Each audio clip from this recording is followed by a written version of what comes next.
The Search by Neville. To Victoria, the fulfillment of a dream. Once, in an idle interval at sea, I meditated on the perfect state, and wondered what I would be, were I of too pure eyes to behold iniquity, if to me all things were pure, and were I without condemnation. As I became lost in this fiery brooding, I found myself lifted above the dark environment of the senses. So intense was the feeling. I felt myself a being of fire dwelling in a body of air. Voices as from a heavenly chorus, with the exaltation of those who had been conquerors in a conflict with death, were singing, "He is risen! He is risen!" And intuitively I knew they meant me. Then I seemed to be walking in the night. I soon came upon a scene that must have been the ancient pool of Bethesda, for in this place lay a great multitude of impotent folk, blind, halt, withered, waiting not for the moving of the water, as of tradition, but waiting for me. As I came near, without thought or effort on my part, they were, one after the other, molded as by the magician of the beautiful. Eyes, hands, feet, all missing members, were drawn from some invisible reservoir and molded in harmony with that perfection which I felt springing within me. When all were made perfect, the chorus exulted, "It is finished." Then the scene dissolved, and I awoke. I know this vision was the result of my intense meditation upon the idea of perfection, for my meditations invariably bring about union with the state contemplated. I had been so completely absorbed within the idea that for a while I had become what I contemplated, and the high purpose with which I had for that moment identified myself drew the companionship of high things, and fashioned the vision in harmony with my inner nature. The ideal with which we are united works by association of ideas to awaken 1,000 moods to create a drama in keeping with the central idea. I first discovered this close relationship of moods to vision when I was aged about 7. I became aware of a mysterious life quickening within me, like a stormy ocean of frightening might. I always knew when I would be united with this hidden identity, for my senses were expectant on the nights of these visitations, and I knew beyond all doubt that before morning I would be alone with immensity. I so dreaded these visitations that I would lie awake until my eyes from sheer exhaustion closed. As my eyes closed in sleep, I was no longer solitary, but smitten through and through with another being, and yet I knew it to be myself. It seemed older than life, yet nearer to me than my boyhood. If I tell what I discovered on these nights, I do so not to impose my ideas on others, but that I may give hope to those who seek the lore of life. I discovered that my expectant mood worked as a magnet to unite me with this greater me, while my fears made it appear as a stormy sea.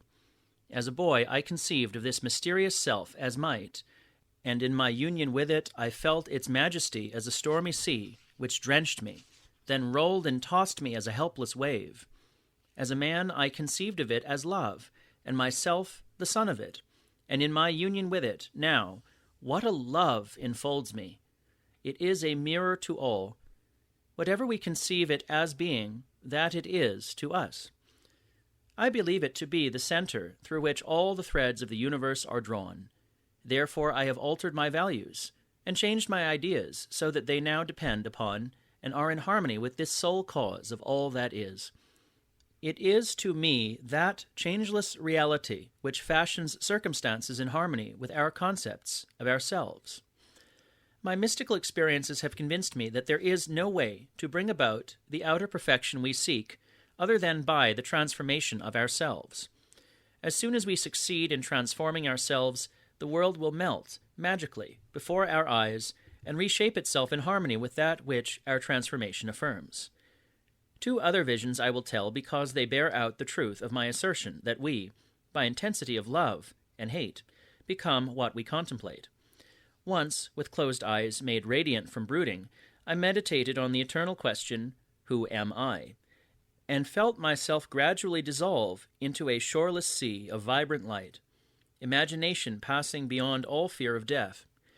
In this state nothing existed but myself, a boundless ocean of liquid light. Never have I felt more intimate with being. How long this experience lasted I do not know, but my return to earth was accompanied by a distinct feeling of crystallizing again into human shape.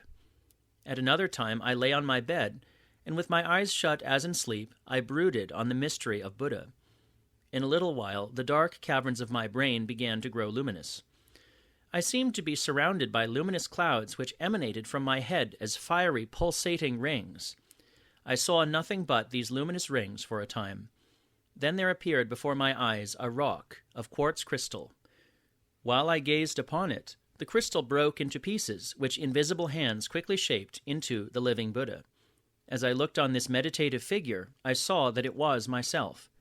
I was the living Buddha whom I contemplated. A light like the sun glowed from this living image of myself with increasing intensity until it exploded.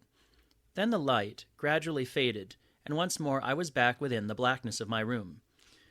Out of what sphere or treasury of design came this being mightier than human, his garments, the crystal, the light?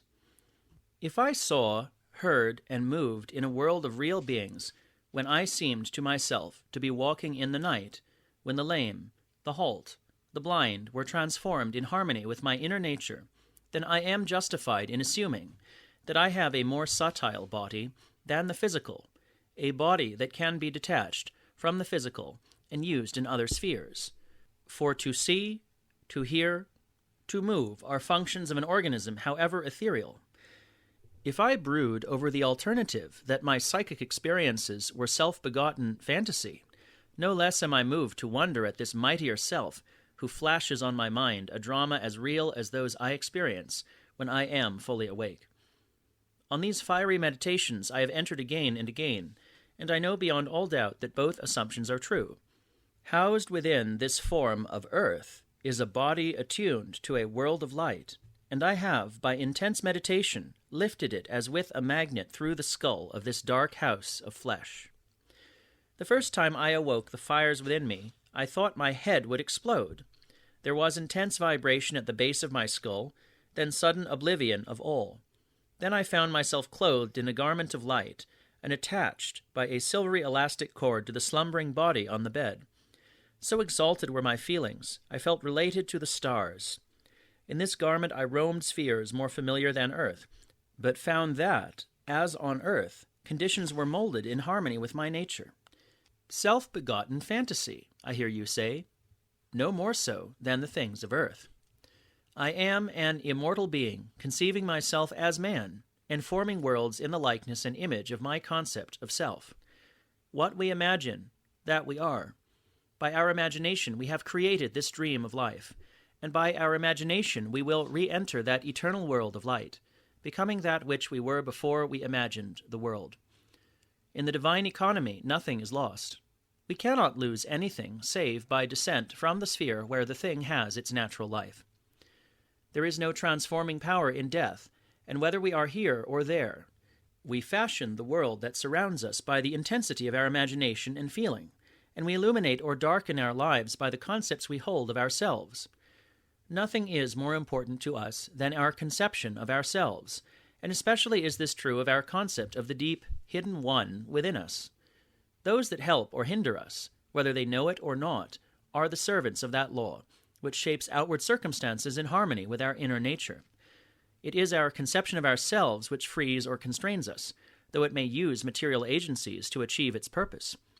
Because life molds the outer world to reflect the inner arrangement of our minds, there is no way of bringing about the outer perfection we seek other than by the transformation of ourselves. No help cometh from without. The hills to which we lift our eyes are those of an inner range. It is thus to our own consciousness that we must turn as to the only reality, the only foundation on which all phenomena can be explained. We can rely absolutely on the justice of this law, to give us only that which is of the nature of ourselves. To attempt to change the world before we change our concept of ourselves is to struggle against the nature of things. There can be no outer change until there is first an inner change. As within, so without. I am not advocating philosophical indifference when I suggest that we should imagine ourselves as already that which we want to be, living in a mental atmosphere of greatness, rather than using physical means and arguments to bring about the desired change. Everything we do, unaccompanied by a change of consciousness, is but futile readjustment of surfaces. However we toil or struggle, we can receive no more than our subconscious assumptions affirm.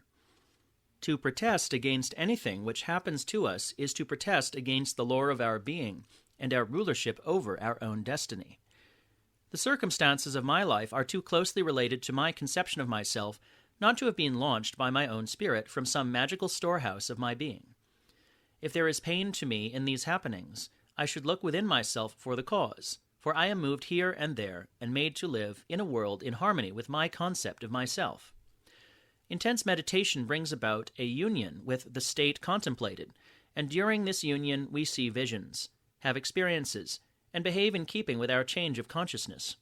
This shows that a transformation of consciousness will result in a change of environment and behavior.